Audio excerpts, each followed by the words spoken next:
আবার আলোচনায় জায়ান হাকিম। তিনি কি সত্যি আগামী মার্চে বাংলাদেশের জার্সিতে খেলতে পারবেন? তার যে পাসপোর্ট করার কাজ শুরু হয়েছিল সেই কাজের অগ্রগতি কতটুকু?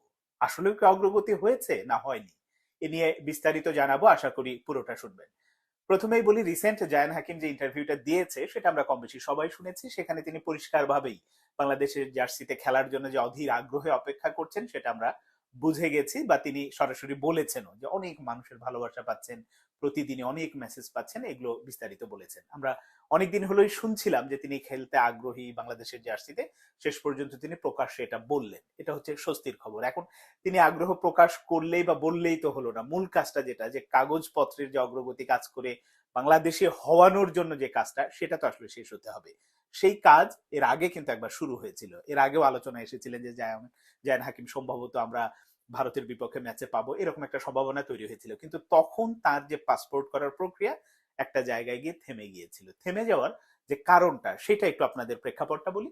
সেটা হচ্ছে যে জায়ান হাকিম কোনোভাবেই, মানে তার বাবা মা বাংলাদেশি না, তার নানার সূত্রেও তিনি বাংলাদেশি, কিন্তু দাদার সূত্রে তার যে কোনো একটা হলেই হবে। যে যদি বাবা মা নাও হয়, নানা নানি অথবা দাদা দাদি কেউ যদি আসলে ওই দেশের হন, তাহলেও তিনি খেলার যোগ্য বলে বিবেচিত হবেন ফিফার আইন অনুযায়ী। জায়ান হাকিমের নানা হচ্ছে বাংলাদেশি, কিন্তু তিনি বাংলাদেশি ছিলেন ওই সময় যখন আমাদের এই দেশটা পাকিস্তানের সাথে এক ছিল, মানে পূর্ব পাকিস্তান এবং পশ্চিম পাকিস্তান ওই সময়। এবং তিনি আমাদের দেশটা স্বাধীন হওয়ার আগেই আসলে বাংলাদেশ ছেড়ে ইংল্যান্ডে চলে যান এবং ওখানেই থাকেন। তারপরের বিস্তারিত তো সেটা আছে। তো এই যে চলে গেলেন, এই দীর্ঘ সময় আর বাংলাদেশে তিনি আসেননি, ফলে বাংলাদেশের প্রপার যে ডকুমেন্টস গুলো, তার হয়তো পাসপোর্ট কিংবা জন্ম নিবন্ধন বা এই যে ডকুমেন্টস গুলো থাকে, এইগুলোর একটা ঘাটতি। কিন্তু তারপরেও তিনি যে এলাকাতেই জন্ম নিয়েছিলেন, মানে জায়ন হাকিমের নানা, সেই রকম এলাকার কাগজপত্র হাবি জাবি আত্মীয় স্বজনের ইয়ে মিলে এর আগে একটা উদ্যোগ নেওয়া হয়েছিল, কিন্তু সেটা আসলে ব্যর্থ হয়েছিল, ওই সময় হয়নি।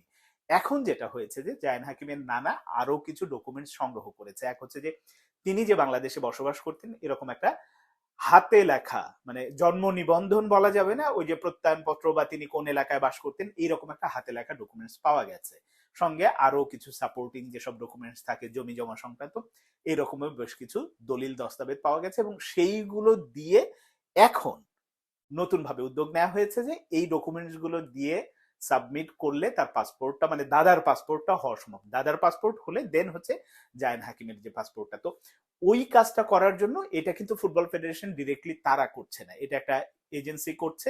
এবং সেই এজেন্সির সাথে কথা বলে আমি যেটা নিশ্চিত হয়েছে যে তারা এবার অনেকটাই আশাবাদী যে হবে। কারণ এবং এই ডকুমেন্ট সমস্ত কিছু দিয়ে যার হাতে হস্তান্তর করা হয়েছে, তিনি আমাদের হামজা চৌধুরী, তারিক কাজী, সামিদ সোম সবারই পাসপোর্ট কম বেশি তার মাধ্যমেই হয়েছে, বা তিনি এই কাজগুলো দেখভাল করেন। তিনিও বাংলাদেশি। তো তিনিও আশাবাদী যে আসলে এই এবার বোধ হয় আর বাধা হবে না, এবার পাসপোর্টটা হয়ে যাবে। তো ডিসেম্বর তো চলছে, জানুয়ারির ভেতরেও যদি আসলে পাসপোর্টটা পাওয়া যায়, দেন হচ্ছে যে মূল কাজটা শুরু হবে।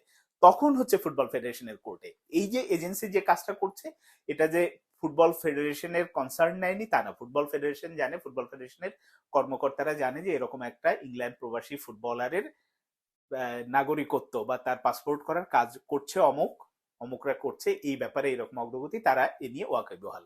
তো যখন পাসপোর্ট হয়ে যাবে তখন হচ্ছে ফুটবল ফেডারেশনের মূল কাজটা হবে। ফুটবল ফেডারেশনের যে কাজটা, জায়ান হাকিম এর আগে কিন্তু ইন্টারন্যাশনাল ফুটবল ম্যাচ খেলেছে। তিনি হচ্ছে অ্যান্টিগার হয়ে দুটো জাতীয় দলের পক্ষে খেলেছে, তাদের আবার বয়স ভিত্তিক পর্যায়ে 7টা ম্যাচ আছে। ফলে ফিফার একটা অনুমোদনের ব্যাপার আছে, ফিফার কাছে অ্যাপ্লাই করতে হবে, যেটা সামিদ সোম বা হামজা চৌধুরীর বেলায় যেমন হয়েছিল। একইভাবে হচ্ছে যে অ্যান্টিগাতে যে, মানে যে দেশের জার্সিতে খেলেছেন, ওয়েস্ট ইন্ডিজের একটা দেশ, ওই দেশের কাছ থেকেও একটা এনওসি লাগবে। সেগুলো হয়তো খুব দ্রুতই পাওয়া সম্ভব, ওইটা আসলে ব্যাপার না। বা ফিফার কাছে অ্যাপ্লাই করা কিভাবে ওই প্রক্রিয়া যে খুব বেশি সময় লাগবে তা না। তো এখন যদি জানুয়ারির মধ্যে এই ব্যাপারটা পাওয়া, মানে তার পাসপোর্টটা হয়ে যায়, দেন ফুটবল ফেডারেশনের যে কার্যক্রমগুলো হয়তো ফেব্রুয়ারির মধ্যে কমপ্লিট হলে মার্চে আসলে সিঙ্গাপুরের বিপক্ষে এশিয়ান কাপ বাছাই পর্বের যেটা শেষ ম্যাচ, ওই ম্যাচে খেলানো সম্ভব। বা তারও আগে যদি 2-3 দিন আগে বা 7 দিন আগে যদি আমাদের কাবরেরা সাহেব কোনো প্রস্তুতি ম্যাচ খেলতে চান, প্রীতি ম্যাচ খেলতে চান, যদি ওই সময় তিনি এলিজিবল হয়ে যান, তার সবকিছু সম্পন্ন হয়ে যায়, অনুমতি টনুমতি, হয়তো দেখা গেল সিঙ্গাপুরের বিপক্ষে ম্যাচের আগেও ওই ম্যাচে আমাদের জায়ান হাকিমের অভিষেক হতে পারে। এখন দেখা যাক, মানে সবকিছুই নির্ভর করছে তার কত দ্রুত পাসপোর্টটা বের হয়। কিন্তু ওই যে আবারও বলি যে এবার আশাবাদী যারা এই কাজটা করছে, এবার আশাবাদী যে হ্যাঁ, এবার হয়তো আর কোনো সমস্যা হবে না, এবার পাসপোর্টটা বের করা যাবে, পাওয়া যাবে। সেটা পাওয়া গেলে হলো, যেটা পাওয়া গেলে এবং ফুটবল ফেডারেশনের মাধ্যমে ফিফার অনুমোদন সবকিছু হয়ে গেলে যেটা হয়ে যায়, বাংলাদেশের আমাদের নাম্বার 9 বা ফরওয়ার্ড পজিশনে তো দীর্ঘদিনের সমস্যা। শুধুমাত্র এই এক কারণেই কত ম্যাচ যে হেরেছি, কত ম্যাচ জিততে পারিনি, ড্র করেছি, এই ব্যাপারটা বোধহয় খানিকটা হলেও নিষ্পত্তি হবে, খানিকটাও এর সমাপ্তি হবে। হ্যাঁ, জায়ান হাকিম যে এসে সবকিছু বদলে দিতে পারবেন, প্রত্যেকটা ম্যাচে জিতিয়ে দিতে পারবেন, ব্যাপারটা তা না, কিন্তু একটা ভালো অগ্রগতি হবে, যে একটা সম্ভাবনা তৈরি হবে যে হ্যাঁ, আমরা নামলে আমাদের একজন স্ট্রাইকার আছে যিনি গোল করতে পারেন, তিনি গোল করতে পারেন তার ক্লাব পর্যায়ে যেখানে এখন খেলছেন, বারোয়েল সম্ভবত, সেখানে নিয়মিত গোল করেন। এর আগে যে আন্ডার 20 লেভেলে এন্টিগার পক্ষে খেলেছেন, সেখানে তার গোল আছে। সবকিছু মিলে তিনি একজন জেনুইন স্ট্রাইকার। তার সাথে মানে একদিকে জায়ান হাকিমের কার্যক্রম যদি শুরু হয়, তারপরে শুরু হবে হচ্ছে আগামী ফেব্রুয়ারি বা মার্চ থেকে সম্ভবত ট্রেভর ইসলামের পাসপোর্টের কার্যক্রম শুরু হবে, এবং সেটা হয়ে গেলে, এই দুজনকে পাওয়া গেলে, হ্যাঁ, তখন কিন্তু বলাই যায় যে আমরা সাউথ এশিয়াতে অবশ্যই একটা ভালো দল, ইন্ডিয়ার মতো দলকেও আমরা আশা করি বলে কয়ে হারাতে পারবো, ওই অবস্থাতে যেতে পারবো। এখন দেখা যাক কত দ্রুত, মানে যে আশ্বস্তটা মানে আশ্বস্ত করেছেন যারা আসলে জায়ান হাকিমের এই পাসপোর্ট সংক্রান্ত কাজ করছে, তাদের কথা যদি সত্য হয়, তাদের ওই বিশ্বাসটা যদি আসলেই বাস্তবায়ন হয়, তাহলে আমরা হয়তো মার্চে সত্যিকার অর্থে জায়ান হাকিমকে বাংলাদেশের জার্সিতে দেখতে পাবো।